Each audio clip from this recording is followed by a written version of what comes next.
많으신 주님 감사합니다. 하나님의 은혜로 저희를 출애굽기와 레위기를 통해서 정말 하나님께서 이스라엘 백성을 사랑하시고 또 요일을 사랑하시는 그 과정들을 아버지 보고 느끼고 배웠습니다. 하나님은 절대로 포기하지 않으시고 우리 믿는 모든 백성들 한 사람 한 사람을 어떠한 순간에서든지 잘 인도해 주시고 역사해 주시고 있습니다. 저희들 하나님의 진정한 사랑을 깨닫고 주님이 저희를 사랑하셔서 인도하시는 것을 잊지 않고 늘 주님만을 향해 예수 그리스도만을 향해 나아갈 수 있는 저희를 될 수 있도록 인도하고 역사해 주시옵소서. 특별히 오늘은 저희를 퀴즈하는 그 시간과 다 같이 한 번 더 돌아볼 수 있는 시간을 갖게 되었습니다. 아버지의 은혜와 사랑이 함께 해주실 줄 믿사오며 모든 말씀을 예수 그리스도의 이름으로 감사하게 되었습니다. 아멘. 감사합니다. 자, 오늘은 이제 마지막 시간이 돼서 저희가 출애굽기와 레위기 이 부분을 제가 간단하게 한번 좀 쭉 한번 리뷰를 한번 하려고 제가 이게 좀 했어요. 오늘 퀴즈가 있기 때문에 너무 이렇게 길게 하진 않고 간단하게만 이렇게 하도록 하겠습니다. 자, 우리가 출애굽기를 갖다 이렇게 명시를 했는데 사실 이스라엘이라고 하는 표현을 쓴 게 사실 야곱님의 이름이 천사와 씨름하면서 내가 정말 당신 나에게 축복을 주지 않으면 내가 절대로 놓지 않겠습니다라고 간절하게 막 하나님을 붙잡고 매달렸던 야곱님의 그 지혜로 알려서 이스라엘이라는 그런 말을 얻게 됐어요. 이스라엘 말을 얻게 되는데 이 이스라엘 민족이 이스라엘 백성이 사실은 애굽에 딱 들어왔었을 때 인원이 몇 명이냐면 딱 70명이에요. 성경에 명확히 기술된 숫자가 70명이 계수가 됐어요. 그 야곱의 자손들과 형제들과 뭐 이렇게 해서 쭉 아들들의 그 형제들 자손들 합해서 70명이. 이 70명이라고 하는 것은 제가 말씀드린 게 20살 이상 되는 남자분들만 이게 70명이에요. 계수된 게. 그래서 이때 당시에 계수가 된 거는 20살 이상의 남자분만 계수가 됐어요. 그래서 애굽에 들어와서 요셉이라고 하는 그런 그 야곱의 아들을 통해서 애굽에서 아주 정말 떡떡거리면서 잘 살게 되죠.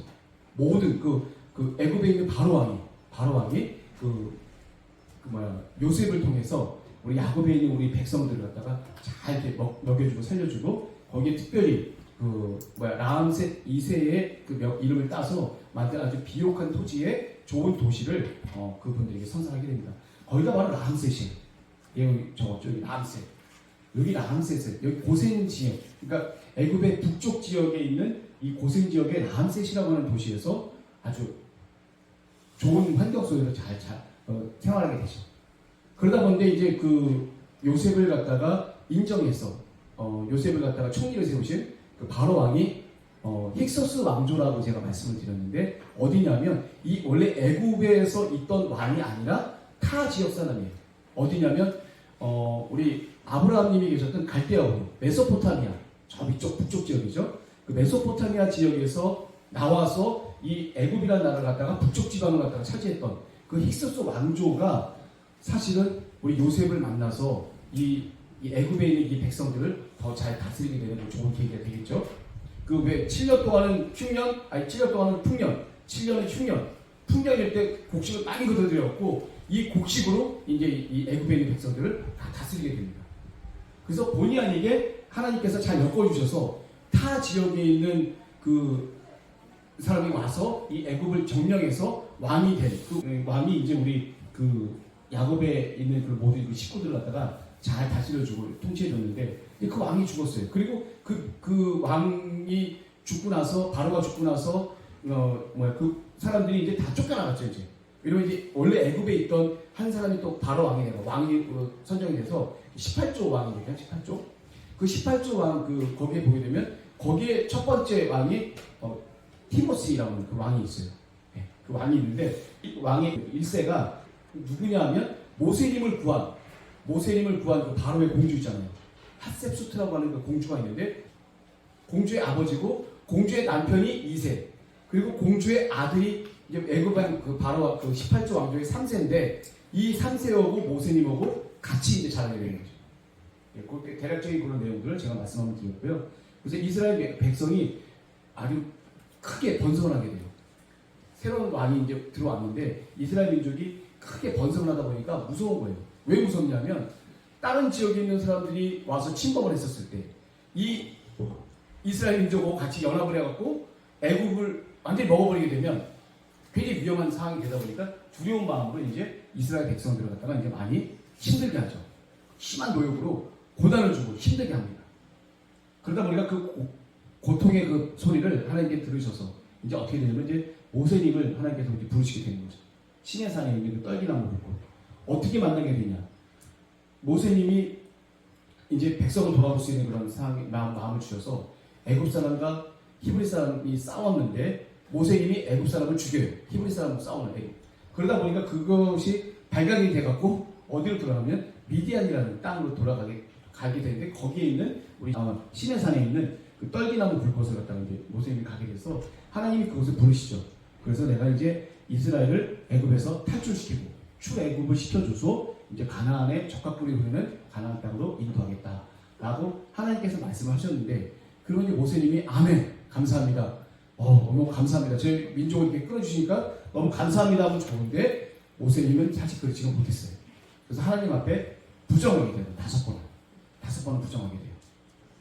너가 이렇게 하면 좋겠다라고 모세님이 말씀을 잘 하셨으면 좋겠는데 하나님이 하신 말씀에 5번을 갖다 부정해요. 내가 누구간데 바로에게 가며 이스라엘 자손을 인도해 내니까 라고 처음 하나님께 부정하게 돼요. 하나님이 또 이제 좋게 말씀해 주시죠. 두 번째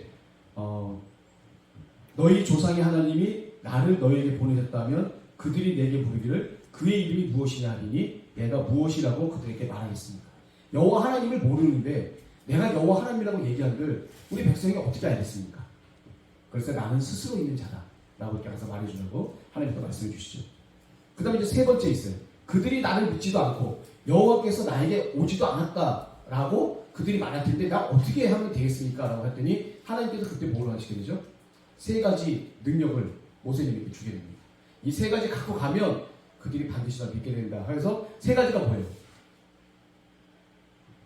지팡이를 딱 던지면 뱀이 되고 다시 꼬리를 잡으면 지팡이가 되고 또 하나는 한 손을 품 안에 넣었다가 빼면은 문대병에 걸려있고 다시 품었다가 다시 빼면 다시 손이 원석대로 되고 또 하나 마지막에 뭐죠?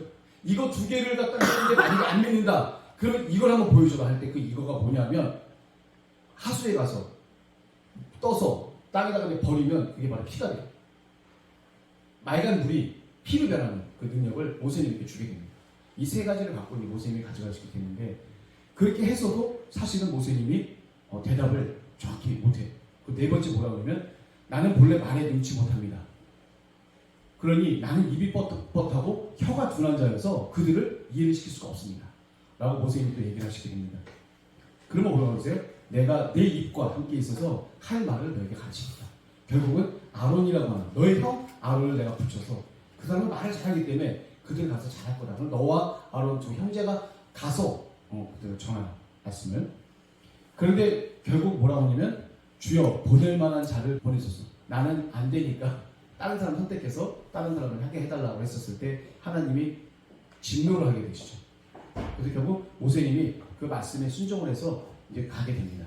그래서 아론과 모세님께서 바로에게 가서 하나님이 그 이스라엘 백성들이 사흘 길쯤 광야로 나가서 사흘 길쯤 되는 그 광야로 가서 하나님에게 이제 제사를 드리도록 우리가 해야 되는데 우리를 놓아서 우리가 광야로 가서 3일째 되는 곳에 가서 우리가 3일쯤 걸어서 갈 수 있는 그곳에 가서 하나님 앞에 우리가 할 수 있도록 해달라고 얘기를 하는데 바로 왕이 안 된다고 얘기를 하죠. 이 이스라엘 민족을 이용해서 비돔이라고 하는 라암셋이라고 하는 국고성을 짓게 되고 많은 그 노동력을 착취해서 자기네들이 이롭게 쓰려고 이 이스라엘 백성들을 보내지 않고 다 쓰려고 합니다. 자, 그래서 이제 바로에게 10가지 제한이 이제 주어지게 돼요. 맨 처음에 피제한 하수가 피를 변해서 물고기도 다 죽고 다 갖게 되죠. 이 피제한 강팍해져요. 그 다음에 개구리. 요 개구리 재앙이 일어나서 온 애굽에 다 개구리가 일어나게 되죠. 이가 일어납니다. 이는 뭐냐면 티끌 같은 게 변해서 이가 되는데 요 이부터는 요 2개는 사실 그 애굽에도 술객들이 있어요. 마술사들이 있어요. 요술사들. 그런 사람들이 개구리 재앙까지는 흉내를 냈는데 요 이 재앙부터는 흉내를 내지 못합니다. 이건 여기서부터는 흉내를 내지 못해요. 그리고 파리떼, 악질, 독종 이게 딱 되는데 이 독종 때는 아예 이 술객들이 독종을 갖다가 얻는 바람에 자기 몸에도 독종이 생기게 되죠. 하는 바람에 아예 바로 앞에 서지도 못해요. 이때부터 점점점 우박을 내릴 때는 우박만 내리는 게 아니라 불덩이들도 같이 내려요. 하늘이 검은데 심하게 우박이 내리고 거기에 불덩이까지 섞여서 막 온 애굽에 이런 적이 한 번도 없었다라고까지 성경에 포함이 되어 있을 정도로 엄청나게 무시무시하게 이 우박과 불덩이가 이 애굽에 내리게 됩니다. 이래도 바로가 강팍해서 보내지 않아요. 메뚜기도 흑암이 뭐예요? 이 애굽에는 라라고 하는 신이 있어요. 라. 이게 뭐냐면 태양신. 태양을 숭배하는 나라가 바로 애굽이에요. 이집트예요. 그런데 3일 동안 갖다 다 깜깜하게 했다는 얘기는 뭐냐면 해가 힘을 발휘하지 못했다는 얘기는 뭐냐면 그들이 믿었던 신을 다 잠재웠다는 얘기입니다. 그 의미거든요. 3일 동안 너무 깜깜하니까 너무 두려운 나머지 안 되겠다 싶어서 이제 또 이렇게 보내려고 했지만 다시 마음이 강팍해져서 그 애굽 이스라엘 백성들을 보내지 않는 이 9가지 제한까지가 돼요. 근데 마지막 이 장자의 제한, 이건 아주 엄청나게 큰 파급 효과를 얻죠. 바로의 왕부터 맨 밑에 있는 여자 신하의 아들까지, 그리고 그 위에 있는 가축들에 있는 모든 장자들이 다 죽게 됩니다. 이때 하나님께서 뭐라고 말씀하시죠? 너희들 이스라엘 민족의 문의 인방과 좌우 설주라고 얘기를 해줘요. 인방이 어딘지 아세요? 인방 어딘지 모르세요? 저기 보면 여기 문이 있잖아요. 저 뒤에 보면 문이 있는데 이 문에 보면 위에 나무 팔다대기 같은 게 이렇게 있어요. 잘 지탱할 수 있는. 이게 인방이고요. 그 다음에 문이 잘 설 수 있도록 좌우에 기둥을 세워요. 좌우, 이게 설주예요. 문 인방과 좌우 설주에 피를 바르면 죽음의 사자가 넘어가겠다, 살려주겠다. 이걸 기념한 게 뭐예요? 절기가 6월절이에요. 6월절이 영어로 패스오버, 넘어가다. 그런 집이 딱 걸리면 그 집은 넘어간다는 뜻이에요. 엄청난 일이죠. 그게 문 인방과 좌우 설주에 1년 된 흠없는 어린 양의 피가 묻혀지지 않는 집은 장자의 죽음을 당하는 겁니다. 엄청난 거예요. 어떻게 보면 우리가 내 안에 성령이 계시면, 내 안에 성령이 있는 걸 보고 하나님께서 이 사람은 의롭다, 예수 그리스도 안에 있다 라고 말씀하셨듯이 표시가 있어요. 영적으로 표시가 있어요. 그래서 이스라엘 민족들이 마지막 출애굽하기 전에 흠없는 1년 된 어린 양의 피를 갖고 그 고기를 다 같이 먹고 눈이 달리고 무교병을 갖다 먹으면서 얼른 허리에 동이면서 나가치기를 하면서 하는 그 부분이 바로 첫 번째로 6월절 출애굽하기 바로 직전의 그 모습이 바로 그 모습이라고 볼 수 있죠. 이 장자의 제약, 이거는 엄청난 재앙이에요. 이걸로 인해서 바로가 너희를 빨리 가라. 그러면서 하나님이 뭐라고 말씀하시냐면 이스라엘 민족들에게 옆에 있는 사람들, 애굽에 있는 사람들 금은 보화를 다 챙겨서 같이 나가야 돼요. 우리 가니까 갈 여비가 있어야 되니까 주변에 있는 애굽에 있는 사람들의 금과 은과 보석과 이런 것들 다 갖고 나가요. 다 갖고 나가서 이렇게 다 챙겨서 그 사람들이 다 줍니다. 빨리 줄 테니까 빨리 제발 좀 나가라.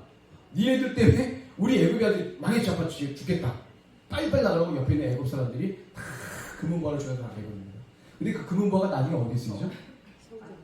성막. 우상도 맞는데 그게 우상도 이제 그때 써요. 금귀걸이 같은 거 해갖고 이제 금송아지 만들 때 쓰긴 하는데 그게 가장 귀하게 쓸 때가 뭐냐면 하나님께서 성막을 제작하라고 하셨을 때 그때 금과 은과 놋과 이런 것들이 필요하잖아요. 그때 많은 사람들이 금송아지 죄악을 범했잖아요. 하나님께서 신상을 만들지 말라고 했는데 모세님이 하나님 만나러 가는 동안에 신상을 만들어서 막 춤추고 뛰놀고 막 이게 여기 나오죠. 이게 금송아지 사건. 이게 바로 나오게 되는데 금송아지 사건을 갖다 하다 보니까 하나님이 크게 진노했어요. 그래서 모세님이 4번이나 하나님을 중재해서 원래 이스라엘 민족을 다 멸하겠다. 너만 세우겠다 했는데 제발 살려달라고. 애굽 사람들이 이거 보고 얼마나 우리 비웃겠냐. 하나님 제가 부탁이니까 이 민족을 살려달라고 해서 살려줍니다. 한 번 살려주고 또 두 번째 또 진노하셨을 때 목이 고든 백성들 나 너희들 하고 절대 가나안에 같이 가지 않겠다. 그랬을 때 또 그 다음에 그걸 갖다가 이제 시내산에 들어가서 시내산에서 돌판 처음 십계명을 들고 내려오실 때 그 노는 모습을 보니까 모세님이 완전히 열받으셔갖고 돌판을 던져 깨버려요. 의미가 없는 돌판 던져서 깨버리고 그 다음에 그 자원한 레위인들을 갖다 모아서 거기는 3,000명을 다 죽여요. 그리고 하나님 앞에 또 가서 우리가 이렇게 죄를 졌는데 하나님 정말 용서해 주십시오라고 또 가서 얘기해요. 한 4번 정도의 그 모세님이 중재를 하셔서 하나님께서 하나님의 마음을 바꿨다는 거는요, 그냥 성경책에 써 있는 거라고 해서 우리가 읽는 거로 끝나는 건지 모르겠지만 사실은 엄청난 일이에요. 하나님이 한번 하시겠다는 것을 그걸 바꿀 수 있다는 거는요, 모세님을 아주 철저하게 신뢰하셨다는 거거든요. 그게 인정받는 그런 제사장이셨다는 걸로 알 수가 있어요. 우리 목사님도 사실은 제가 그때 말씀드렸지만 우리 하나님과 1대1로 맞대면서 만나시잖아요. 우리 목사님이 하나님으로부터 규례를 받으시고 또 때로는 질책도 받으시고 그렇게 하시지만 사실은 목사님이 하시는 그 기도, 목사님이 간구하시는 우리 백성들을 위해서 간구하시는 그거는 하나님이 들어주세요. 그럴 정도로 인정은 받으셨어요. 목사님도 하나님께서 만드시는 과정이다 보니까 오늘도 뭐 이렇게 혼났다 뭐 이렇게 표현을 하시지만 사실은 이 목사님께서 이 혼났다 표현하는 건요, 이건 대단한 거예요. 웬만한 목회자님들 자기 치고 안 드러내. 성도님한테 그렇게 어떻게 보면 어린애 같은 마음이세요. 어린애 같은. 우리가 그걸 절대로 이렇게 목사님이니까 이렇게 목사님이 이렇게 혼나셔 이렇게 절대로 생각하시면 안 돼요. 목사님을 딱 판단하시고 하실 분은 여호와 하나님 한 분밖에 없어요. 아멘. 전에 아시죠? 그 모세님이 검둥이 여자, 구스에 있는 여자, 검둥이 여자를 취했어요. 이스라엘 민족도 아니잖아요. 검둥이 여자를 딱 취했어. 근데 옆에 있는 아론과 미리암이 뭐라고 그래요? 왜 그렇게 취했냐고 잘못된 거라고 얘기를 했죠. 아론과 미리암이 맞았는데도 맞았어요. 그 사실 맞는 거 모세님이 잘못하셨는데도 불구하고 하나님이 누굴 보여줘요? 아론과 미리암을 보여주세요. 네가 상대할 사람 아니다. 모세님은 하나님만이 하실 수 있는. 교회 담임 목사님은 하나님만이 하실 수 있어요. 우리는요, 담임 목사님 보면서 간절하게 담임 목사님에서 기도해 드려야 돼요. 목사님이 사람이니까 실수할 수도 있잖아요.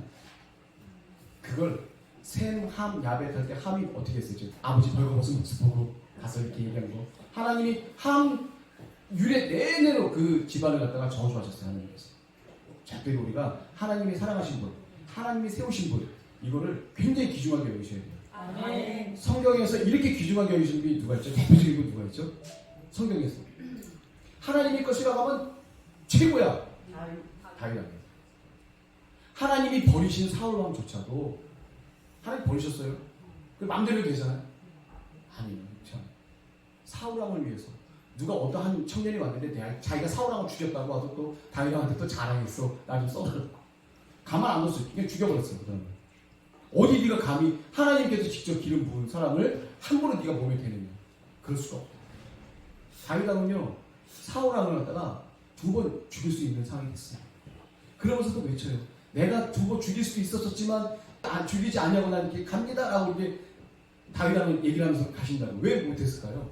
하나님이 기름을 부으셨기 때문에 자기가 손을 댈 수 없는 거예요. 이 질서에 대한 부분들. 담임 목사님에 대한 부분.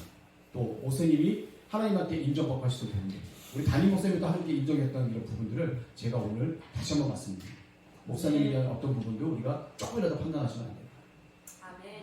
정말 하나님께서 그 마음에 어린애 같은 마음을 주셔서 우리들에게 경각심을 키워주고 우리를 깨우쳐 주시기 위해서 그걸 통해서 하시는 말씀이기 때문에 우리 그 말씀을 잘 받아먹고 나도 이렇게 하지 말아야겠다. 결단하고 하나님 앞에 나가는 그런 백성이 되면 좋겠어요. 아멘. 목사님은 누가? 하나님이 하시면 돼요. 나는 어떻게? 목사님한테 최대한 하나님께 최대한 열심히 잘하면 됩니다. 자, 이런 기본적인 근간을 제가 오늘 또 다시 한번 말씀 한번 드렸고요. 자, 우리 애굽 사람들이 이제 라암셋, 숫꽃, 그 다음에 에담이라는 곳에 가게 되면 여기서 구름기둥과 불기둥이 같이 하시는 곳이에요. 홍해 앞바다까지 가게 되죠. 건너가서 이제 마라라고 하는 곳에 가서 쓴물, 이 단물을 담아서 같이 먹게 되고, 그 다음에 에림이라는 곳에 가서 물이 좀 풍족한 곳이에요. 에림이라는 곳에 가게 되고, 그 다음에 신광야를 가게 되죠. 이 신광야에 가게 돼서 만나와 매출하게. 또 여기서 또 불평을 해요. 또 먹을 거 하나도 없는데 차라리 우리가 애국 족속이 종이 되어서 먹을 거라도 시켜 먹으면 얼마나 좋겠냐. 여기서 또 그렇게 얘기해요. 하나님께서 만나를 내려주시고 매출하게 내려주시고. 자, 그 다음에 르비딤에 가서 이제 무리바에 이게 거기는 물 한 방울 풀 한 폭이 나지 않는 그런 광야예요. 우리가 사실은 애국 사람들이 불평을 했는데 이 사람들이 하나님에게 불평을 했다라고 얘기를 하지만요, 우리는 가면요 애국 사람이 한 10배로 불평을 합니다. 진짜 거기는요 불 한 방울, 불 한 폭이 나지 않는 곳이에요. 그러니까 사람이 하루라도 살 수 없는 곳이에요. 거기를 40년 동안 하나님께서 이스라엘 민족을 또 끌어고 다 하셨다고 보면 그 기적이죠. 자, 이 르비딤을 거쳐서 이제 본격적으로 신의 강림에 오셔서 이때 십계명도 전수받게 되고 성막도 만들어지게 됩니다. 성막을 만들어진 시기가 제가 여기 적었죠. 그래서 하나님의 진노와 모세의 중재, 이거 제가 말씀드렸고, 두 번째 십계명을 받게 되죠. 두 번째 십계명은 어떻게 돼요? 전에는 하나님께서 직접 만드셔서 모세님을 주고, 그리고 여러 가지 규례 이런 부분을 다 하고 내려왔더니 금송아지 갖고 그냥 막 뛰놀고 막 난리 난 거예요. 그리고 나서 이제 하나님께서 진노하셨는데 다시금 중재를 통해서 두 번째 이제 십계명을 하나님께서 주시려고 하는 거예요. 그래서 너가 돌판 2개를 만들어서 갖고 올라와라. 그래서 40일 동안 하나님하고 있는데 하나님하고 계실 때에 물 한 방울, 그 다음에 먹을 거 조금만 더 먹지 않고 40일 동안 금식하면서 하나님께 능력받으면서 뜨겁게 그냥 하나님의 말씀 규례를 다시 한번 하고 40일 만에 다시 또 내려오게 되죠. 그때 이제 성막에 대한 그런 모든 것들을 다 받아서 갖고 내려오는데, 내려올 때 모세님이 얼굴에 큰 빛이 날 정도로 하나님의 능력을 뜨겁게 입고 내려오셨다. 그런 말씀을 다시 한번 드리고, 마지막으로 성막. 하나님께서 성막을 어떻게 만들어라. 성막 만들려고 할 때 두 사람 누가 있었죠? 부살렐과 오홀리야. 오늘 성경 퀴즈에도 나올 수 있으려나? 나올 수 있으려나 모르겠네요. 자, 부살렐은 누구죠? 훌의 손자예요. 훌 누군지 아시죠? 아말렉과의 전투에서 모세님 한쪽 팔을 갖다 막 지탱했던 분, 유다 지파의 훌. 그 다음에 또 한 분이 오홀리야. 또 이분도 한 분 또 계시고요. 이 두 분이 이제 하나님께서 지정을 하셔서 성막을 만들게 되는데 잘 만들었어요. 그래서 성막 봉헌식이 언제 하냐면 출애굽 2년차 1월 1일. 출애굽을 하던 날이 언제죠? 출애굽 하던 날. 그 달이 정월이 되는 거예요. 1월 1일입니다. 1월 14일 날 저녁에 출애굽을 하게 되는 거죠. 그게 6월절이에요. 근데 6월절 행사가 언제냐면 1월 14일 저녁부터 그 다음날 저녁까지 이 6월절 행사를 하고요. 15일부터 일주일 동안 어떤 거예요? 무교절 행사를 하죠. 무교절. 6월절 지난 무교절 때 무교병을 먹으면서 무교절 행사를 합니다. 6월절을 생각하면서. 그런데 성막을 딱 봉헌했는데 가장 중요한 게 뭐예요? 이 성막에 하나님이 함께 하셔야지 성막이 된 거 아니에요. 하나님이 원하지 않으시면 같이 안 하실 거 아니에요. 그런데 여호와의 구름이 이 성막에 이제 임하게 됩니다. 이게 진정한 그게 되는 거죠. 자, 이제 시간이 얼마 안 남아서 제가 간단하게 또 말씀드릴게요. 이 레위기는 제가 이제 제사의 종류를 말씀드렸어요. 번제, 목적. 제사의 종류는 목적이 있어요. 번제. 이것도 이제 죄사함을 얻기 위한 건데, 번제와 소제. 이거는 곡식 갖고 드리는 제사잖아요. 소제. 그리고 화목제, 하나님과의 친교를 목적으로. 또 속죄제, 하나님께 범죄한 모든 죄. 10계명의 1부터 4계명. 하나님께 대한 그 범죄를 저질렀을 때 속죄제를 드리죠. 이 속죄제를 대표적으로 드리는 날이 언제라고 했죠, 제가? 절기 중에 이 속죄일이 있죠. 대속죄일. 이게 대표적인 속죄제라고 볼 수가 있어요. 7월 10일 날. 이때 대제사장 아론이 이때 한 번만 지성소로 들어가고 하나님 앞에 이스라엘 백성 모든 사람들을 속죄할 수 있는 그 날이 바로 그날입니다. 속죄제, 속번제 있고, 방법상 요제는 뭐죠? 흔드는 거예요. 단합했을 때 흔드는 제사 방법이에요. 거제는 뭐예요? 위아래로 드는 방법. 그다음에 세 번째는 화제. 또 전제. 화제는 태우는 방법이에요. 이게 번제도 태우지, 또 화목제도 태우지. 이 태우는 제사를 바로 우리 화제라고 그러고, 이 전제가 바로 포도주와 이제 기름을 제물에다가 포도주와 기름 같은 거 부어서 단합에다가 이렇게 해서 태우는, 그게 바로 이제 전제가 되는 거죠. 하나님께서 중요하게 말씀하신 게 뭐예요? 피와 기름은 나의 것이다. 피는 생명의 근원이에요. 기름은 힘의 근원. 이 두 개는 다 나에게 돌려라. 그래서 짐승을 죽이고 난 다음에 다 뜨고 난 다음에 이 피를 해서, 피는 단에다 뿌려요. 번제단에다 뿌리고, 이 기름도 번제단에 나서 다 태우게 됩니다.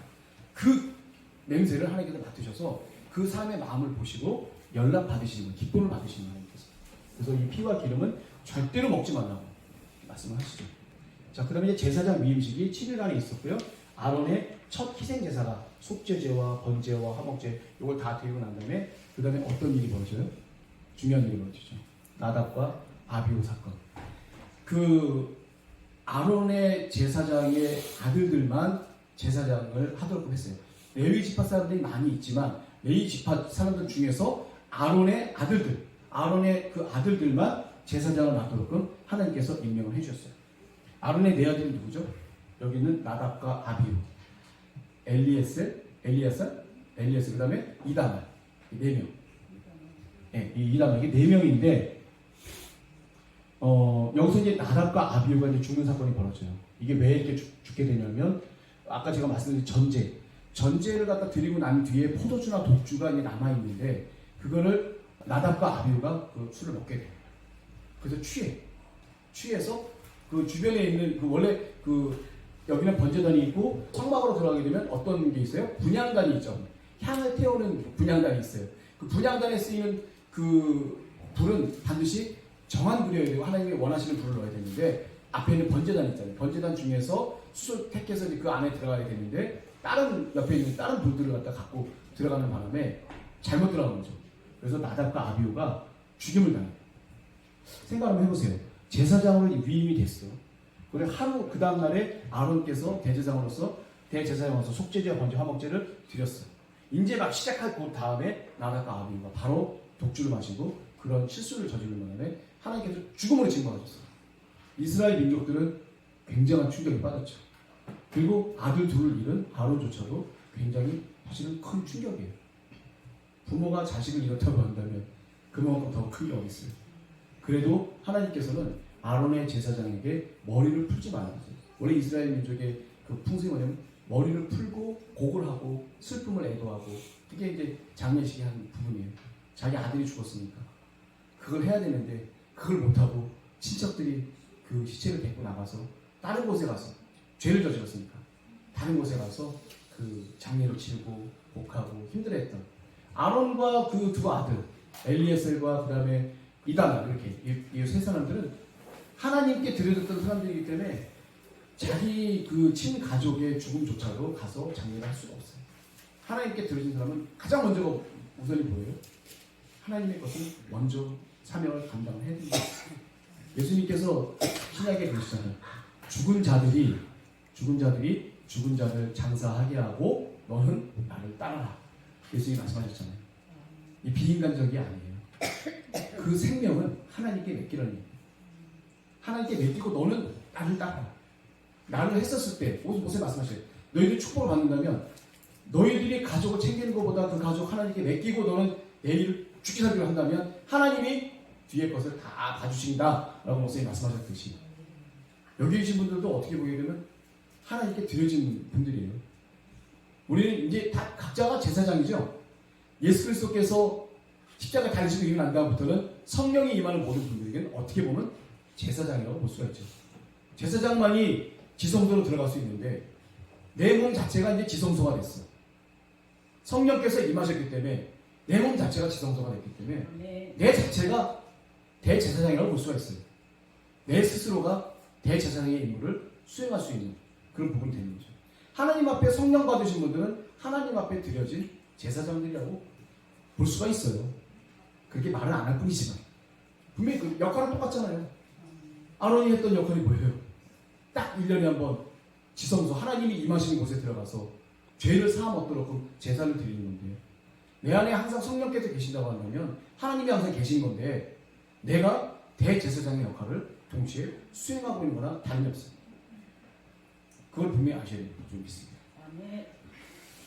자, 그리고 이제 절기에 대한 그런 부분들 마지막으로 하게 되는데 안식일이 어떤 건지 아시죠? 6일을 열심히 일하고 7일 때에는 하나님께서 거룩하게 쉬셨어요. 그래서 우리도 그날 쉼으로 인해서 동시에 거룩하게 되는 거예요. 이 7일째 쉬는 거 모르는 민족들은 안 쉬겠죠. 그런 분들은 어떻게 돼요? 거룩하지가 않아요. 이 거룩한 거에 대한 그 안식일, 그 다음에 6월절은 그 출애굽을 했던 걸 기념을 하는 출애굽하기 전에 장자의 재앙에서 면하게 되는 그게 이제 6월절이고요. 그 다음에 무교절, 그 다음에 초실절이 뭐죠? 처음 곡식을 얻는 거예요. 그 팔레스타인 지역에서 처음 곡식을 얻는 게 보리예요, 보리. 보리를 갖고 보리 한 단, 첫 단을 드리는 그 날이 바로 초실절이고 이 초실절로부터 50일째 되는 날이 바로 오순절이에요. 맥추절이라고 하죠. 이때는 그 보리가 많이 수확되는 날이에요. 그래서 맥추절이라고 해요. 그리고 오순절, 50일째 되는 날에도 오순절이라고 하기로 하고요. 요거 다 1월 달에 있는 거예요. 1월 달에 있는 거고, 요건 다 7월에 있는 건데, 7월은 어떤 의미예요? 그 6개월 동안은 일하지만 마지막 또 7개월째 되는 날은 또 안식에 대한 개념을 또 이스라엘도 생각한대요. 안식에 하는 달 이런 개념으로. 그래서 7월 1일 날 나팔절.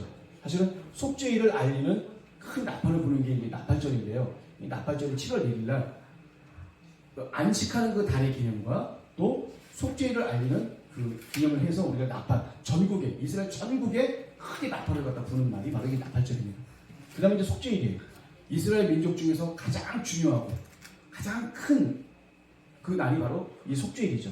이날은 이스라엘 민족 전체가 다 속죄를 받는 날이에요. 딱 하루 하나님 앞에 속죄를 받는 날이에요. 그날은 하나님이 어떻게 돼요? 웃지도 말고 마음에 늘 근심함을 갖고 마음 찢어 기도하는 날이 바로 이 속죄일이에요. 자, 그러면 마지막 초막절. 초막절은 뭐라고 했죠? 40년 동안 광야를 돌다가 늘 초막에서만 살던 그 자신의 그 선조들을 갖다가 기념해서 일주일 동안 7월 15일부터 20일 이 일주일 동안을 초막 생활을 하면서 광야에서 우리 선조들이 이렇게 고생을 했구나 라고 하는 그런 부분들을 알고 이렇게 쭉 말씀드렸어요. 제가.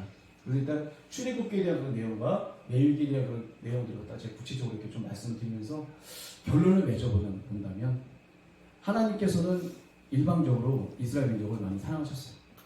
축복도 주시고 사랑도 해주시고 다 했지만 이스라엘 민족이 한 주요 뭘 뭐죠?